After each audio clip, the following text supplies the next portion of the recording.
we're kind of destined to fail without them. And for so many of us, failing is because the commandment of love yourself can be a difficult thing to fulfill. As a result, no one is ever going to be enough. You're not supposed to earn someone's love or deserve it. Hello everyone, it's Kez, and I won't beat around the bush. Today's topic is kind of deep, it's kind of uncomfortable. I actually wrote an essay about this once, and this is what my professor said.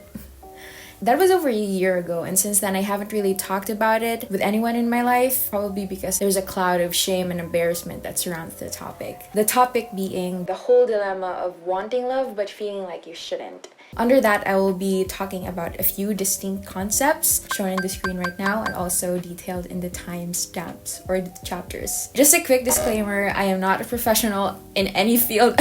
I am only a rising junior majoring in psychology. The content of this video will be an amalgamation of everything I learned in uni as well as my own readings and research and observations that I have gathered. I will be focusing on romantic love, though I'm not saying you cannot have connection or emotional intimacy founded on platonic love. I just think because of our expectations of what those relationships entail, romantic relationships are the more probable route. So to better contextualize my perspectives and insights that I will be presenting later on in the video, I'm just gonna share a short personal history. All I remember about myself pre-high school was that I was the kid who had social anxiety, was taught to focus on my academics, and I was the kid who no one ever had a crush on. Oh, really? That sucks. Fast forward to high school, I was still focused on my academics, but of course, at that point, I was becoming more aware of myself. And I remember getting so culture shocked back in 7th grade when I found out that dating was already a thing, like amongst my peers. After hearing a thing or two about how two people I know are dating, I would be just like, what the fuck?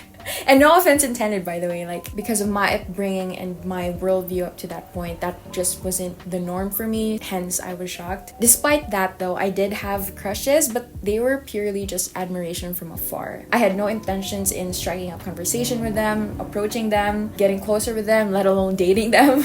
If anything, it was the opposite for me. Like I wanted to establish as much distance as possible, and I couldn't stand being in the same room as them. All that being said though, if I had to choose a particular word or concept that I think best encapsulates how I was back in high school, it would be hyperindependent. What I want to talk about is how it manifested in my life, which was primarily through 3 ways. So first was difficulty asking for help or struggling with receiving it because I deal with lots of guilt. Second would be my fixation on being even with people. Like I didn't want to owe anyone, and if I did feel like I owed someone, I would scramble thinking about how to pay them back because I didn't want to be a burden or I didn't want to become needy. Lastly, I prided myself in having little to no needs and even being robotic at times. And in relation to that, I remember just not being able to wrap my head around why people my age and even younger are entering committed relationships. Because in my head, the effects of being in a relationship were predominantly negative. One of which would be less time for your personal endeavors or a decrease in the focus you can have if you were just alone, if you didn't have to tend to someone else's needs. And for those who have the same worry or preconception of relationships, we hear the phrase not wanting to be distracted,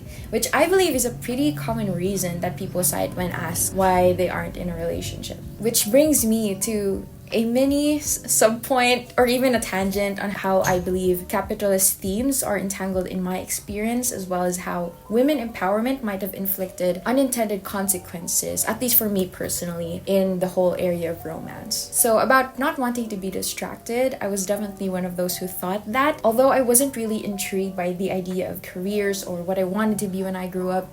In fact, I never really thought about it until I actually had to write them down in my college admission papers. I was obsessed with productivity, efficiency, and outcomes, results in my performance because that was what was valued and rewarded, not just in my family, but also by society as a whole, you know. On top of that, I never really did things for the sake of it or for fun or for play. I would often ask myself first the question of, will this be useful to me or will this make a difference in the grand scheme of things before engaging in anything? And just a side note, I do acknowledge that a huge part of this is just because of my personality personality. Like, that's just how I am. That's how I generally operate in the world. For those of you who are familiar with the Enneagram, I am a type 1. But I also do believe that the glorification of productivity and work and having a flourishing career, which made possible an affluent life marked by unrestrained consumption, factored into how I personally approached life. And at the time, alongside these examples were campaigns and messages dedicated to women empowerment. And at the top of my head, the messages were all about needing no man, getting your own bread, being your own person, being your number one supporter, your benefactor, how you don't need a boyfriend, or like generally just a significant other to blah blah blah. And while these messages of women empowerment were quite diverse and covered many aspects, like from body autonomy, reproductive rights, equal pay, which I really appreciate, I think most of the ones I got exposed to personally, or at least the messages that were prevalent in the social media that I existed in, were contextualized for the workplace. So that would be career, financial success and independence, generally the more conventional definitions of success. So money, power, basically just being your own sugar daddy. And as a result, I ended up thinking I wanted to be a career woman first and foremost. Being the CEO even, what the fuck? No ma'am. No ma'am. Also, just paying for my meals and not have any man do that for me, because fuck that shit, you know? Or like buying whatever shit I want for myself and not having to rely on a partner to do that for me. That's what I thought I wanted. But I've been doing therapy for over a year now, during which I've become more in tune with myself and my core values. And I think it's important to note, prior to this, I've never really paused to reflect on why I'm trying so hard. Why am I trying to be so productive and efficient? In hindsight, I think I just internalized the communal want for wealth and money and assumed that that was what I wanted to, you know. Since then, I've come to the scary realization that I don't really have aspirations or dreams career-wise, and that money isn't a huge motivator for me. If anything, I think money brings forth a lot of moral dilemmas that I'd rather not deal with. Instead, I extremely value peace and calm and connection and meaning. On top of that, I find that I'm more inclined towards people, being connected to people, understanding them, making their lives easier. And I think it's a natural extension that I also want to be understood and cared for, and essentially to have my own person. And personally, I envision that person as my partner. And as embarrassing as it sounds, it is a genuine desire of mine to possibly get married someday. Granted that I do find someone that I want to get married to. That's a whole nother story. And with that, I want to redirect you guys to the comforting yet also kind of daunting fact that humans are social creatures and that we are wired for connection and belongingness. I don't want to dive into the nitty-gritty of this, but in my 2 years of uni, I find that this is a prevalent theme in many books and informative sources, and basically any book about humans in society which employs the evolutionary perspective. And when I think about it, that fact is equal parts validating, because it's like being told you're not a weak shit for wanting love, you know? But also terrifying, especially for those of us who have curated a lifestyle or a manner of viewing the world with the underlying belief that you're better off alone, or that you're the only person you can ever rely on. Also, with this theme in mind, it makes so much sense why loneliness can be such a potent cause for suffering, and why we find ourselves craving for connection and emotional intimacy, regardless of whether or not we want to. And there's a lot of reasons why one might not want to, or at least appear to want to. Aside from the ones I've already mentioned, that is negative preconceptions about romantic relationships and societal pressures to be independent and distraction-free. Another big reason would be the belief that you have to be 100% comfortable with yourself, 100% capable of self-love, and have resolved all of your personal issues and emotional baggage, and have a 100% solid identity before entering a romantic relationship. And I think having this belief, which has very perfectionistic undertones, if I say so myself, kind of sets you up for eternal loneliness. It demands you to reach perfection, which is not attainable, but also that expectation of yourself will inevitably spill into your expectations of other people as well, including your prospective partners. And as a result, no one is ever going to be enough. However, this is not to say that I am against working on yourself or learning self-love and compassion and building an identity that is not connected to another person. If anything, I'm all for it. I do therapy, I read self-help and psychology books for fun, but I do think a better alternative would be to strive a balance between being your own person, or needing to be able to love yourself, and allowing someone to express appreciation for you, or at least show you that there are still people who will like you and care for you even if you're not 100% at home with who you are, or if you haven't reached the enlightenment level of self-love. And I think this is an especially important point to remember for those who struggle with low self-esteem and self-regard to begin with, because the commandment of love yourself can be a difficult thing to fulfill. And rather, I think what would help is to allow someone to appreciate you for who you are. And that someone doesn't even have to be a significant other. That can be a close friend. I actually had a good friend who told me that my constant expression of my appreciation of her looks and her intelligence and skills and how she did problem solving effortlessly helped her to actually believe that and have more confidence in herself. And that was very sweet. I got emotional. Yeah. And I think there's a reason why the wanting to become a better person because of or for you, or I like who I am when I'm with you trope exists, you know? There's ground for that. Personally, this whole loving yourself thing is something that I struggle with, especially when I spiral into self-improvement and go into a frenzy trying to fix myself or wanting to become the perfect person you would ever want to date. You're not supposed to earn someone's love or deserve it, you know? I don't think love is something that you work to be worthy of. At least it's not supposed to be like that, I think. And also, just a last point under the loving yourself first debate, I think there is a danger in treating it as a prerequisite, and that it can cause you to possibly miss out. A lot of growth happens when you're in an intimate relationship because we go into them wanting to feel understood and seen and valued and reassured. But feeling seen requires us to put down our masks that we normally wear around people and being vulnerable and just allowing ourselves, our true selves, to be seen. And for those of you who haven't heard about the vulnerability research, vulnerability essentially is uncertainty, risk, and emotional exposure. The unstable feeling that we get when we step out of our comfort zone or do something that forces us to loosen or even lose control. And just from that definition, vulnerability sucks, man. It sounds dangerous. And it is. By being vulnerable, you put yourself at risk for shaming, rejection, failure, and all that good stuff. But vulnerability, as Brene says, can be the birthplace as well of love,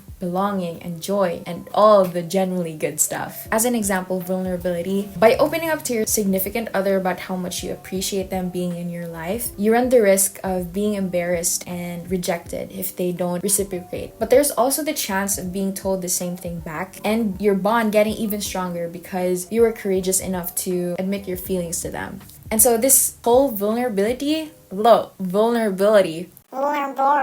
this whole thing is something that a lot of us don't do, even with our closest friends or family members, which I think is why we feel lonely. And for so many of us who don't do so, romantic relationships are the only context where you will be truly forced to be vulnerable. You learn so much about yourself when you are vulnerable and just letting yourself be seen. Which leads me to the last segment of this video. We're not equipped with the knowledge and skills to make relationships work and flourish. I don't know why we're not taught about the importance of vulnerability, shame resilience, emotion regulation, setting boundaries, identifying and expressing your needs, communication skills, and social scripts, all that in school. And I bet many of us have parents who have no idea what these are and haven't really provided the guidance and the modeling we wish we received growing up. If anything, many of us might have even been impacted negatively by our childhood, resulting in insecure attachment styles. So just a quick definition, attachment styles are the heuristic way people relate to others in the context of intimate relationships, heavily influenced by self-worth and interpersonal trust. And your attachment style as an adult is heavily influenced by how you were bonded to your primary caregivers in childhood.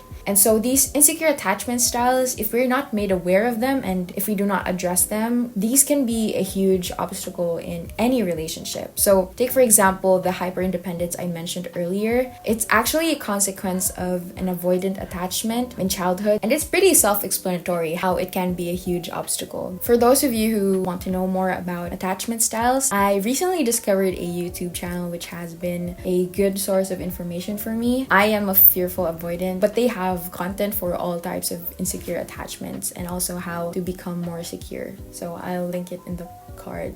Oh, may pag-ganun.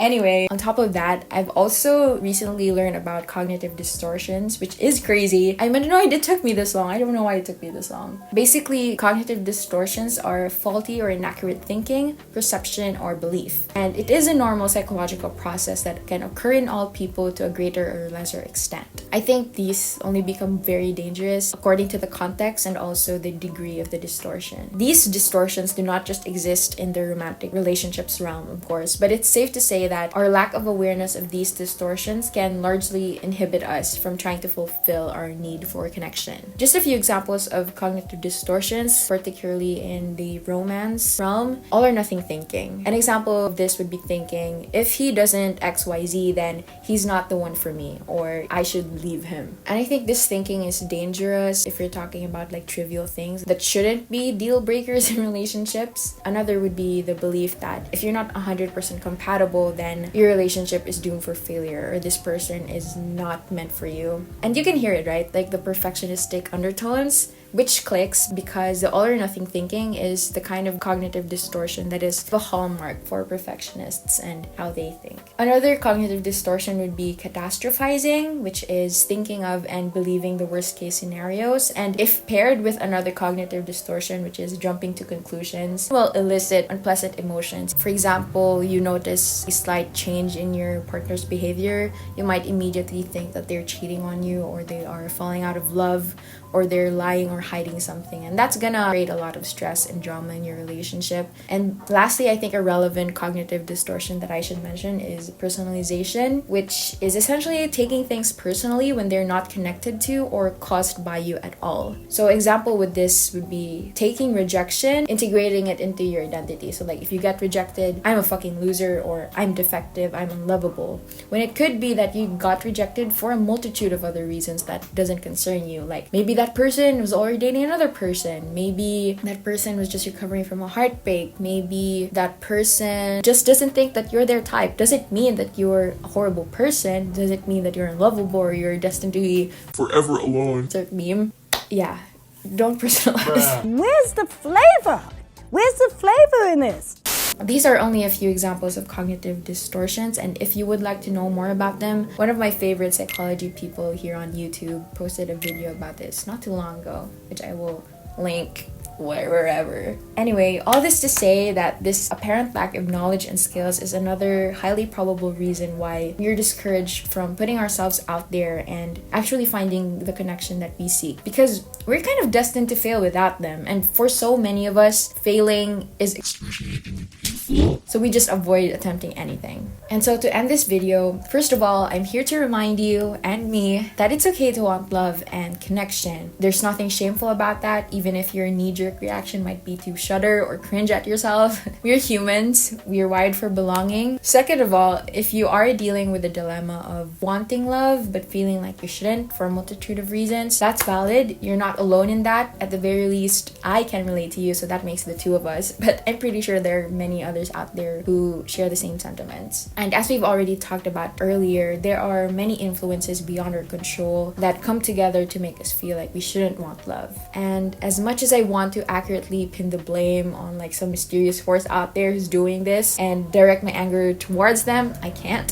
It's like we're on Attack on Titan, desperate for an ultimate villain to hate on, but there's no one. It's confusing and ambiguous. I know it's frustrating, I don't have any solution for this, but I do recommend that you explore the concepts that I mentioned throughout the video, which will be in the cards or the description, whatever. Go through them slowly, do them at your own pace, because if anything, I believe that nurturing your mind and getting to know yourself is a good step for anything. Anyway, that's it. If you have any comments or suggestions or clarifications, feel free to comment them down below. Please be kind though.